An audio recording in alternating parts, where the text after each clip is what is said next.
Hey everybody, welcome on back. For the past couple of classes, you've been looking at the Mesoamerican civilizations like the Aztec, the Inca, and the Mayans in the Americas. So in Central America, in South America. And our goal going forward is to kind of really take a look at the impacts on these civilizations and on this particular region of the world. So South America, the Caribbean, that Europeans are going to have upon their arrival in the late 1400s. So I think, a lot of us think of, Christopher Columbus and the Age of Exploration as really this time of, great, mixing between continents. And I think we'll see that there was really long-ranging effects as a result of this encounter between Europeans and Native Americans.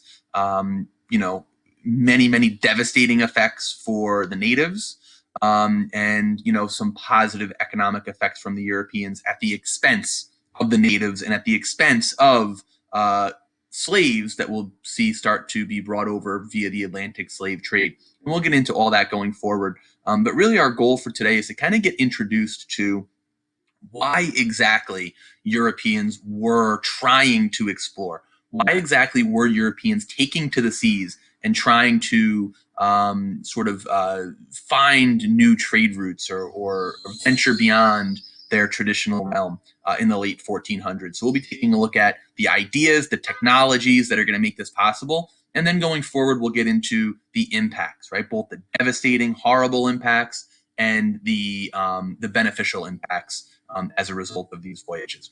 Okay, so I think when a lot of us think of the Age of Exploration, we think of the person shown on the right, and that's Christopher Columbus.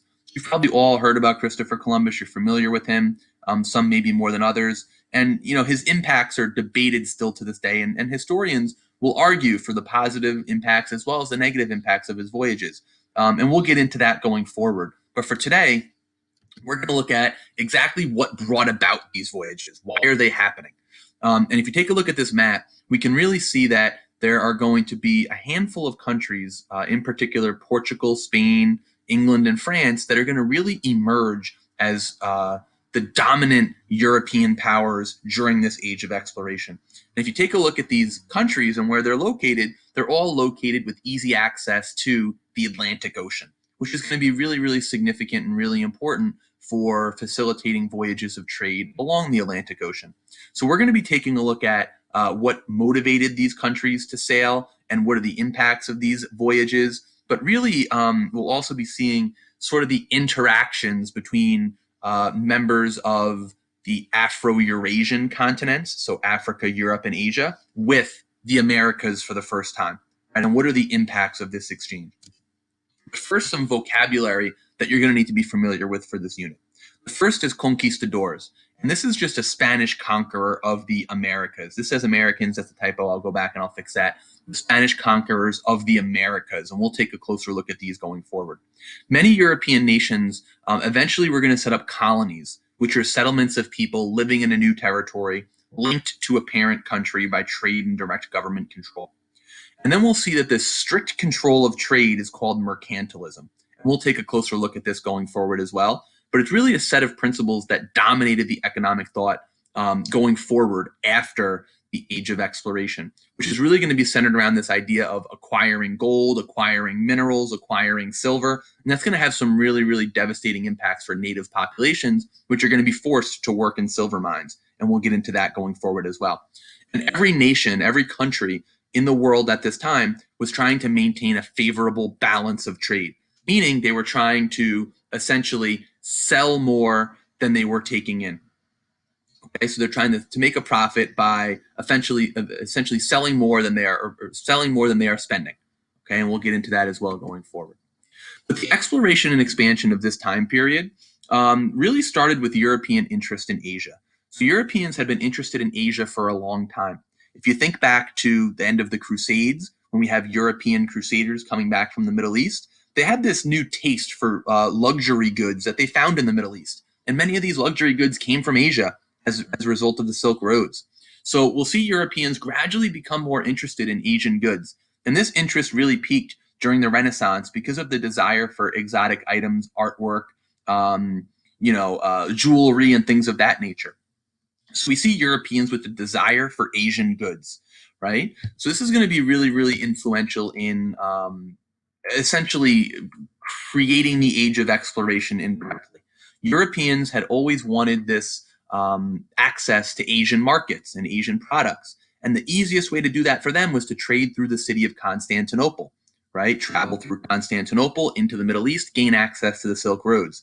This became a little bit more difficult when Constantinople fell to the Ottomans, which you'll be taking a look at in the coming days as well, kind of reviewing that. And all of a sudden, you have a hostile empire, right? An Islamic empire who maybe didn't see eye to eye with Western European Christian ways.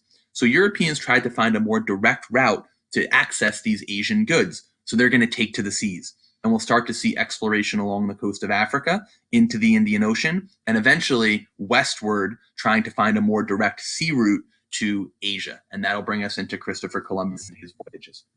So some of the motivations for Europeans and their exploration are quite simply gold, God, and glory. They wanted riches, they wanted jewels, they wanted spices, they wanted textiles, they wanted to gain access to these Asian markets where they could get all of these things. They wanted to be the first person to reach new land. So for example, Portugal wanted to, round the southern tip of Africa by boat before Spain did, just as a matter of competition. Okay, and there was this idea that countries might have, more prestige if they reach a new land first. Okay, and finally, Europeans wanted to spread Christianity. The idea of spreading religion, leading to more followers of that religion, led to more power for that individual country. So we really see gold, God, and glory being motivating factors. And originally, again, we see Europeans trying to find their way to East Asia. And really, as a mistake or as an accident along the way, they're going to come across the Americas. So today you're going to examine the beginnings of the age of exploration. Going forward, you're going to take a look at the age of exploration in the Indian Ocean. Then we'll take a look at the age of exploration in the Atlantic Ocean. Then we'll take a look at the impacts of all of these voyages and encounters. So go ahead and take a look in folder 8.1 or assignment 8.1 today, which will introduce you to some of the basic, fundamental principles of the age of exploration and set you up really nicely for our work and our exploration and our collaborations going forward. Okay.